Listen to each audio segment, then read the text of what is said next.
یہ تو اتنا زیادہ رزق ملا، یہ اس لیے ملا ہے because there are other people who are dependent upon you.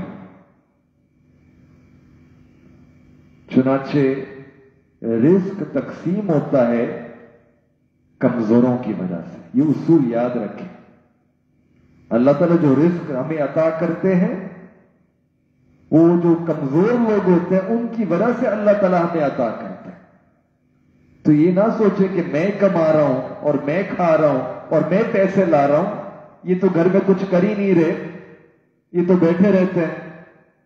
یہ جو چھوٹے بچے ہیں، بوڑھے ماں باپ ہیں، بیوی ہیں، انہی کی برکت سے اللہ تعالیٰ رزق عطا کر رہا ہے. We need to get this clear in our mind.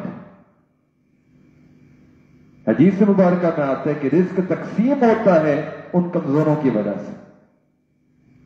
اور ہم نے دیکھا بھی نہیں ہے، یہ دیکھا بھی ہوگا کہ شادی سے پہلے اتنی جاب میں اتنی سیلری ہوتی ہے، پھر جہاں نکاح کے اعلان ہو جاتا ہے تو دیکھو پروموشن ہو گئی.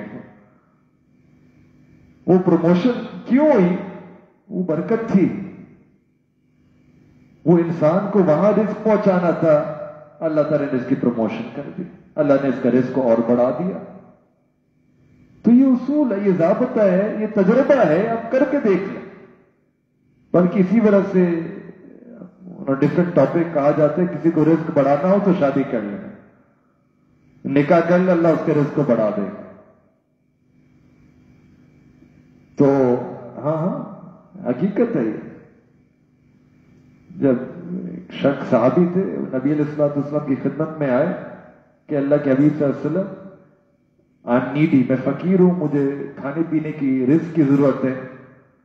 تو نبی علیہ الصلوۃ والسلام نے فرمایا کہ نکاح کر لو، اللہ تعالیٰ رزق کو بڑھا دیں گے. تو انسان نکاح کرتا ہے، اللہ اس کی برکت سے رزق کو بڑھا دیتا ہے.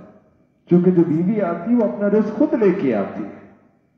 ہم کسی کو کسی کا رزق نہیں پہنچا رہے، ہر بندہ اپنا رزق خود لے کے آتا ہے.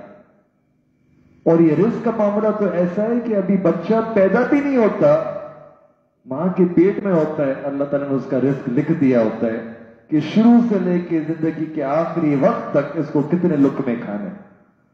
اللہ تعالیٰ کی پلاننگ زبردست پلاننگ ہے. It's already pre planned. You don't need to worry. Budget بن چکا ہوتا ہے.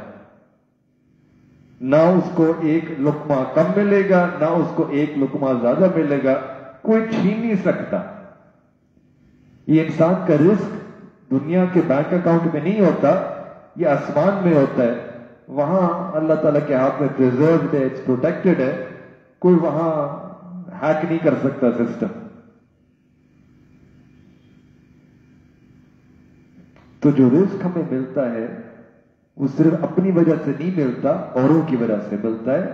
تو ہمیں چاہیے کہ یہ اوروں کو ان کا شیئر، ان کا حصہ پہنچاتے رہا کریں تاکہ پیچھے سے ہمیں ملتا رہا کرے.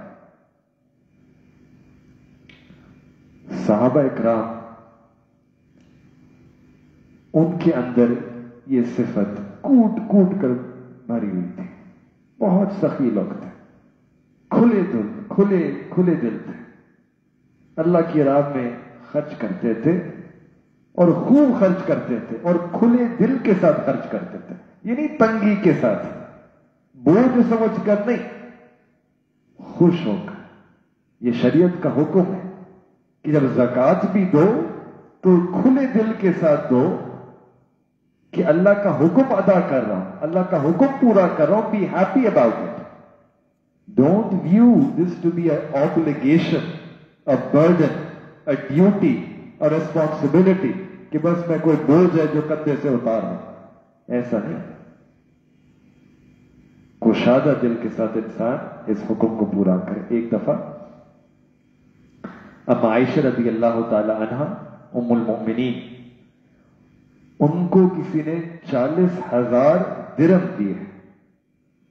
40,000.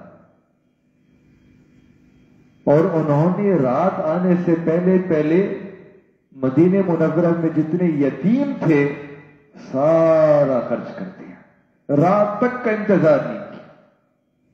40,000 درہم ایک دن کے اندر اللہ کی راہ میں. کیا کھلا دل تھا، اللہ کی راہ میں خرچ کرتے تھے.